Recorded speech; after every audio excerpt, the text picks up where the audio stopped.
We've all heard the story. The Library of Alexandria, that beacon of ancient wisdom, consumed by a single catastrophic fire. A tragic accident, a moment of flaming chaos that plunged the world into darkness. But history is rarely so simple. The truth is far more sinister, far more human. The Library of Alexandria didn't just burn, it was dismantled, it was suffocated and intentionally erased, piece by piece, over centuries. And to understand how, we must begin with a murder. The murder of the last person who embodied its spirit. This is the tale not of a fire, but of an extinction.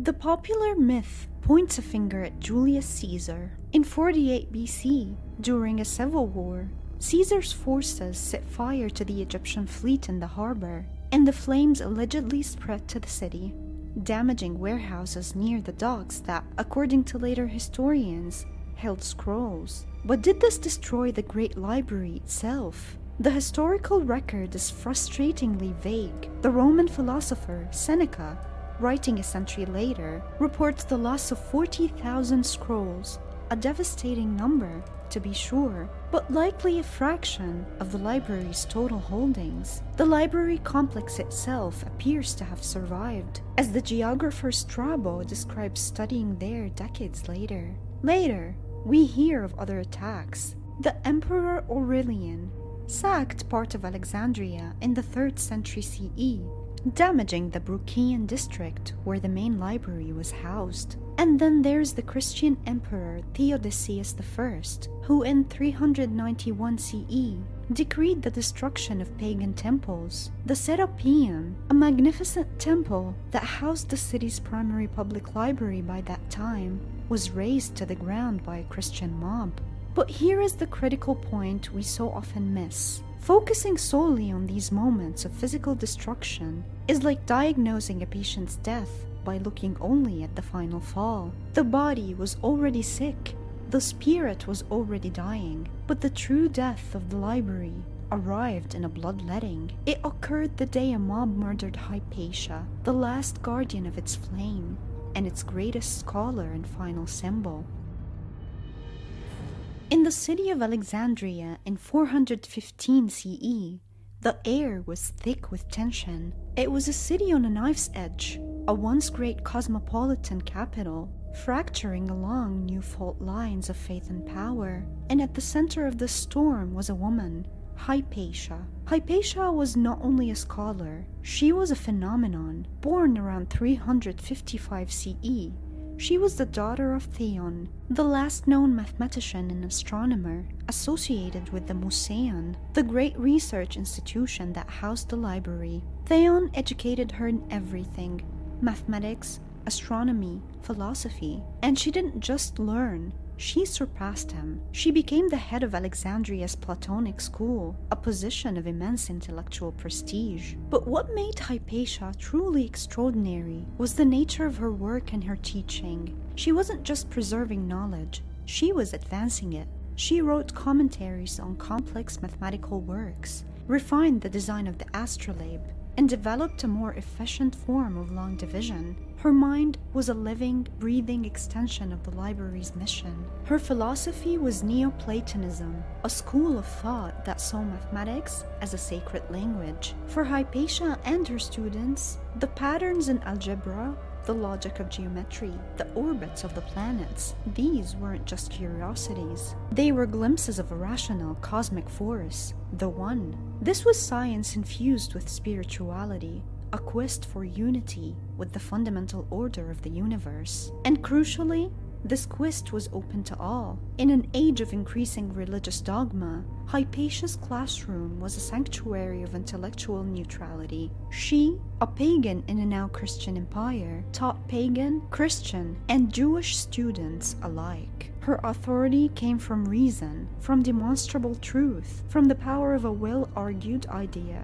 She was a living bridge between the old world of pluralistic inquiry and the new world of rigid orthodoxy. And in a time of polarization, bridges become targets. The new power in Alexandria was the Archbishop Cyril. Ambitious and zealous, he was steadily carving out a theocratic state within the Roman Empire. He commanded fanatical militias of monks, the Parabolani, who roamed the streets, destroying pagan temples and terrorizing the city's Jewish population. This put him on a direct collision course with the Roman governor, Orestes. Orestes was a moderate Christian who represented the secular, imperial authority. He believed in law and order, not mob rule. The city became a tinderbox, with Cyril and Orestes locked in a bitter feud for control. And where was Hypatia in all this? She was Orestes' trusted advisor, not because she was a political schemer, but because she was seen as the city's last impartial intellectual. She represented the old Alexandrian values of fairness, reason, and restraint. When Orestes consulted her, she undoubtedly advised him to uphold the civic peace, to act justly, to resist the mob. To Cyril, this was an unforgivable threat. Hypatia's influence over the governor, her prestige, and her neutral, reason-based philosophy were more dangerous than any army. She represented an alternative source of authority, one that existed outside the control of the church. So, Cyril's faction launched a vicious propaganda campaign. They started a rumor that Hypatia was a witch, a practitioner of dark magic, who had used satanic charms to turn Governor Orestes against the true faith. The accusation was absurd, but devastatingly effective. It transformed a respected public intellectual into a demonic figure, an enemy of the people who needed to be purged. In March of 415 CE, as Hypatia traveled through the city, Cyril's mob of monks, led by a man named Peter the Reader, ambushed her carriage. They dragged the world's greatest living mind into a church, a place of supposed sanctuary, the Caesareum. There, she was subjected to a brutal public murder at the hands of the mob. Using makeshift weapons, they executed her with a violence meant to terrify and silence. Her body was then burned, an attempt to erase her from the physical world, just as her ideas were being erased from history. The murder of Hypatia was not just a brutal killing, it was a symbolic act of unimaginable power. It was a declaration. The era of free inquiry, secular reason, and intellectual neutrality was over. The new authorities were not just intolerant of other ideas, they were willing to physically annihilate their most prominent symbol. Orestes, terrified, fled the city. There was no serious investigation. Cyril, though never directly implicated, saw his power consolidated. The message was received, loud and clear, by every other thinker in Alexandria. The philosophers, the mathematicians, the astronomers, the inheritors of the library's legacy, gathered their families and their most precious scrolls, and they fled. They scattered to the winds, to Athens, to Beirut, and eventually to the safer shores of the Persian and later the Islamic empires. The spirit of Inquisition didn't die in a fire, it was exiled. The brain drain was total and catastrophic. Alexandria, as a center of learning, was hollowed out in a matter of months. The body of the library, its physical scrolls, may have been damaged by fires and wars, but its soul was murdered with Hypatia.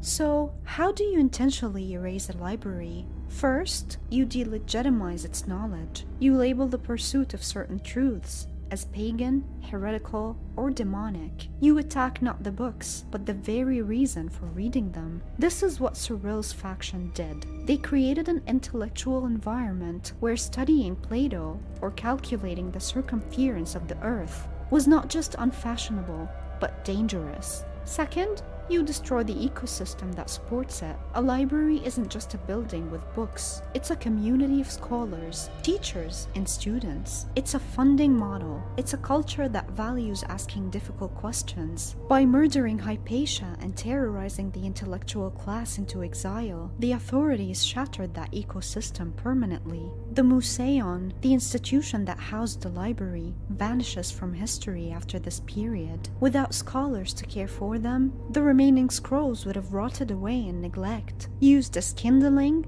or recycled as scrap paper. Third, and most insidiously, you allow its story to be simplified. The complex, centuries-long process of decline, the shifting political priorities, the withdrawal of funding, the rising religious intolerance, the calculated murder of intellectuals is all too messy. It's far easier to tell a simpler tale. Caesar burned it down. That story lets everyone off the hook. It turns a slow, deliberate strangulation into a single, tragic accident. But the legacy of Alexandria didn't vanish from the earth. The scholars who fled carried the embers of its knowledge with them. The works of Aristotle, Plato, and indeed the mathematical advancements of Hypatia herself were translated and preserved in Baghdad's House of Wisdom, and later in centers of learning across the Muslim world. They would eventually make their way back to Europe, fueling the Renaissance. The light was kept alive, just not in the city that first kindled it. The story of the Library of Alexandria is a warning. The destruction of knowledge is rarely a single dramatic event. It is a process. It begins when we stop valuing neutral inquiry. It gains power when we label our intellectual opponents as evil. It becomes inevitable when reason is supplanted by dogma, and when bridges of dialogue are burned. The murder of Hypatia teaches us that the greatest threat to a library is not fire, but fascism. Not the chaos of a riot, but the cold, calculated decision to silence a voice. The erasure was intentional because the ideas she represented, openness, fairness, and the fearless pursuit of truth, were seen as a threat to a new, rigid world order. So when we remember the Library of Alexandria, we must remember it correctly, not as a building that burned, but as an ideal that was murdered. And we must look to our own world, to our own libraries, our own universities,